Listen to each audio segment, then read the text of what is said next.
Tahun Baru Hijriah selalu diperingati oleh kaum muslimin dalam rangka untuk mengingat peristiwa hijrahnya Rasulullah SAW dari Mekah ke Madinah. Tapi tahu nggak kita apa saja sih peristiwa, rentetan peristiwa yang terjadi sehingga peristiwa hijrah itu begitu luar biasa? Nah, kita akan bahas pada video kali ini. Nurul TV. Oke, jadi peristiwa hijrah itu melalui beberapa proses. Nah, kita mulai di tahun 11 kenabian, ya. Nah, di tahun 11 kenabian, Rasulullah SAW itu bertemu dengan 6 pemuda yang berasal dari Yathrib. Nah, waktu itu musim haji. Kalau musim haji, tentu banyak orang yang berdatangan ke Mekah. Rasulullah SAW selalu memanfaatkan momentum itu untuk berdakwah, untuk menyampaikan agama Islam. Tapi sayangnya, tidak berjalan dengan mulus. Ketika Rasulullah SAW berdakwah kepada jamaah haji yang datang, maka orang-orang Quraisy sudah mulai menguntit dari belakang Rasulullah SAW dan mencuci otak orang-orang yang sudah pernah ditemui oleh Rasulullah SAW. Dan seharian itu pokoknya tidak ada yang berhasil untuk didakwahi oleh Rasulullah SAW. Dan tibalah masa ketika malam hari, di mana orang-orang Quraisy sudah istirahat, Rasulullah bergerilya untuk berdakwah kepada orang-orang yang barangkali masih ada. Dan bertemulah dengan 6 orang pemuda yang berasal dari Yathrib. Mereka sedang beristirahat dan Rasulullah SAW pun mendatangi mereka dan berdakwah menyampaikan Islam. Alhamdulillahnya pada saat itu mereka menerima agama Islam dan mereka bersepakat untuk menyampaikan agama Islam ini kepada teman-temannya yang ada di Yathrib. Nah, jadi 6 orang pemuda tadi menyampaikan kepada orang-orang yang ada di Yathrib bahwasanya di Mekah ada orang yang mengaku nabi. Dan orang-orang Yathrib ini, pemuda tadi, itu sudah pernah mendengar bahwasanya akan datang nabi terakhir. Tapi dia nggak tahu siapa nabinya dan dari mana asalnya. Nah, kebetulan Nabi Muhammad SAW itu datang kepada mereka sehingga mereka jadi, oh jangan-jangan ini orangnya. Maka setelah dilihat, setelah diteliti, setelah diamati, sesuai dengan bukti-bukti yang ada dalam kitab-kitab orang terdahulu, maka mereka meyakini Rasulullah SAW itu adalah seorang nabi. Akhirnya mereka pun pulang kembali ke Yathrib. Nah, itu peristiwa di tahun 11 kenabian. Kemudian, di tahun berikutnya, di musim haji berikutnya, 6 orang pemuda tadi datang kembali pada Rasulullah SAW dengan membawa teman-temannya. Jadi, dari 6 orang ini, hanya 5 orang yang datang kembali, tapi dia nambah temannya. Nah, di tahun 12 kenabian ada 12 orang yang bertemu dengan Rasulullah SAW dan beberapa di antara mereka lah orang yang pernah ditemui oleh Rasulullah pada tahun sebelumnya. Nah, 12 orang ini mereka berbaiat, ya, berjanji sumpah setia untuk siap mengikuti perintah Rasulullah SAW. Nah, pada waktu itu Rasulullah itu tidak bisa berdakwah dengan baik karena banyak sekali musuh-musuh yang siap untuk menyerang kaum muslimin pada saat itu. Intinya dakwah pada saat itu tidak bisa berkembang dengan pesat. Nah, maka 12 orang pemuda tadi untuk mempelajari Islam, mereka tetap kembali ke Yathrib, ke daerah mereka, tapi mereka meminta ada yang mengajari Islam kepada mereka di daerah mereka. Maka Rasulullah SAW mengutus seorang pemuda untuk berdakwah di daerah Yathrib yang bernama Mus'ab bin Umair, yang nanti akan dikenal sebagai duta pertama kaum muslimin dalam berdakwah ke luar daerah.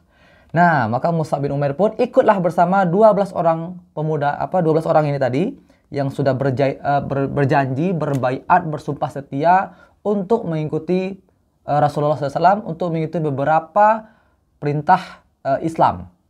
Nah, lalu berangkatlah mereka ke Yathrib. Mus'ab bin Umair pun berdakwah di daerah mereka selama beberapa bulan dan akhirnya luar biasa mereka mendapatkan sebuah momentum yang begitu besar karena banyak yang masuk Islam atas dakwah yang disampaikan oleh Mus'ab bin Umair dan kawan-kawannya. Dan terbukti nanti di tahun 13 kenabian, pada musim haji di tahun 13 kenabian, ada 75 orang datang ke Mekah untuk bertemu dengan Rasulullah SAW dan mereka kembali berbaiat. Bukan kembali sih ya, intinya mereka berbaiat juga seperti yang sebelumnya. 75 orang ini, 2 orang perempuan dan 73 laki-laki. Mereka berbaiat, bersumpah setia, siap untuk menjalankan perintah Rasulullah SAW, bahkan siap mati untuk melindungi Rasulullah Shallallahu Alaihi Wasallam. Dan disitulah mereka mengusulkan Rasulullah pindah ke Madinah. Mereka ingin Rasulullah itu tidak lagi disiksa atau dimusuhi oleh orang-orang Mekah. Bahkan tidak hanya Rasulullah, kaum muslimin yang ada di Mekah pada saat itu, mereka sarankan, ayo pindah ke daerah kami. Kami siap untuk membela kaum muslimin. Nah, maka mereka pun kembali pulang dan Rasulullah SAW memerintahkan kaum muslimin untuk siap-siap mengosongkan Mekah dan semuanya hijrah ke Madinah. Tentu tidak mudah, ya. Karena apa? Karena orang Mekah tidak terima kalau Rasulullah dan kaum muslimin ini begitu saja keluar dari daerah Mekah. Nah, maka mereka berusaha bagaimana caranya agar tidak ada yang keluar dari Madinah atau keluar dari Mekah menuju ke Madinah. Nah, maka dalam sejarahnya disebutkan kaum muslim itu sembunyi-sembunyi mereka mau berangkat ke Yathrib. Dan mereka pun memulai misi itu di tahun 14 kenabian. Mereka hijrah, ada yang sembunyi-sembunyi, sendiri-sendiri bersama keluarga, tapi tidak boleh ada yang nampak, orang Mekah nampak. Karena nanti mereka akan disiksa, mereka akan dijemput paksa, mereka akan ditahan. Dan nanti orang-orang Quraisy ya melihat Mekah itu kok makin kosong gitu. Nah, maka mereka nanti rapat.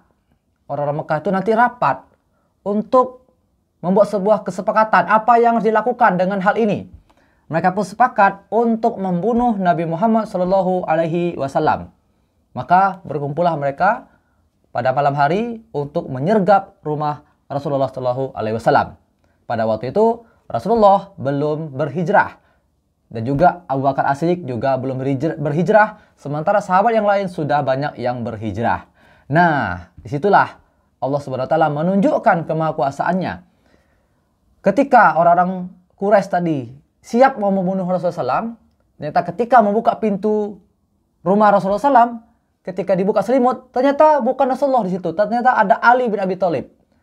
Apa yang terjadi? Karena sebelum pasukan itu datang, Rasulullah sudah disampaikan ya oleh malaikat bahwasanya jangan tidur di ranjang itu pada malam ini, silakan hijrah pada malam hari ini dan mintalah Ali bin Abi Thalib untuk tidur di ranjangmu itu.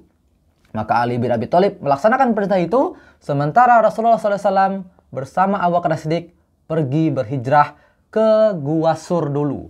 Nah, Gua Sur itu, jadi kalau kita ini mau ke Madinah ya, ini adalah Madinah, ini adalah Mekah di tengah-tengahnya. Nah, Gua Sur itu malah di sini gitu. Nah, apa tujuannya? Untuk mengelabui orang-orang Quraisy, ya. Nah, maka selama 3 hari Rasulullah SAW bersama Abu Bakar As-Siddiq itu berada di Gua Sur. Dan tentu Abu Bakar As-Siddiq sudah menyusun rencana. Apa rencana mereka? Jadi ketika Rasulullah SAW dan juga Abu Bakar As-Siddiq berada di dalam Gua Sur itu, ada orang-orang yang ditugaskan untuk bekerja sesuai dengan apa yang dia butuhkan, yang mereka butuhkan Abu Bakar As-Siddiq. Pertama, anaknya Abu Bakar As-Siddiq namanya Abdullah. Abdullah bin Abu Bakar itu bertugas untuk memata-matai gerakan orang-orang Quraisy yang barangkali akan datang menuju ke Gua Sur. Sehingga informasi-informasi antara di Mekah dan Gua Sur itu setiap hari disampaikan oleh Abdullah bin Abu Bakar.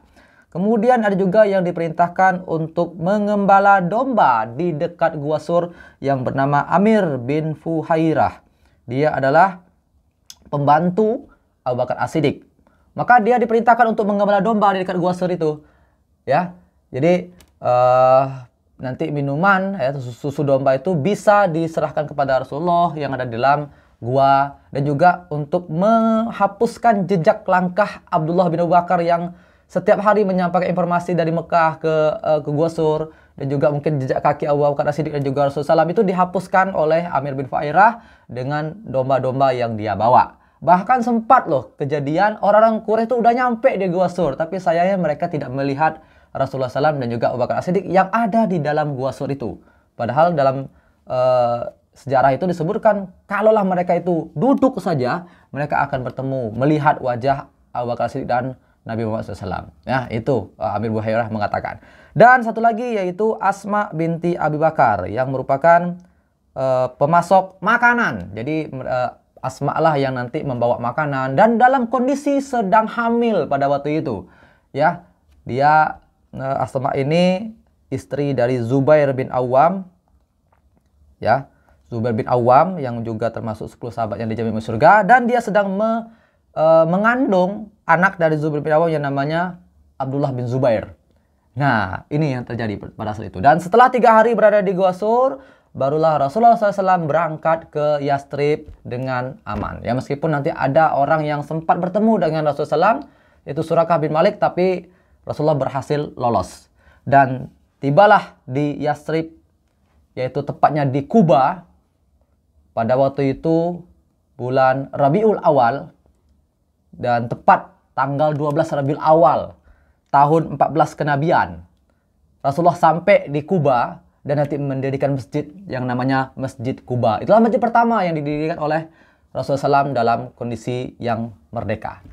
Nah, tahun 14 kenabian inilah dikenal dengan tahun 1 Hijriah. Itu prosesnya. Tapi kalau mau lebih detail lagi, saya sepertinya tidak cukup pada waktu kesempatan kali ini. Nanti kita akan bikin video berikutnya.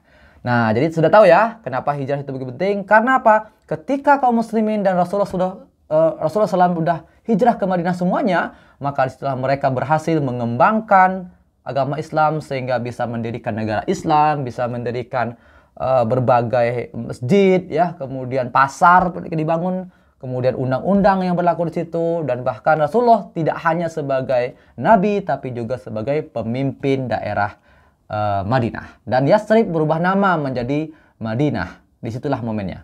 Nah, itu sejarahnya ya. Terima kasih. Assalamualaikum warahmatullahi wabarakatuh. Nurul TV.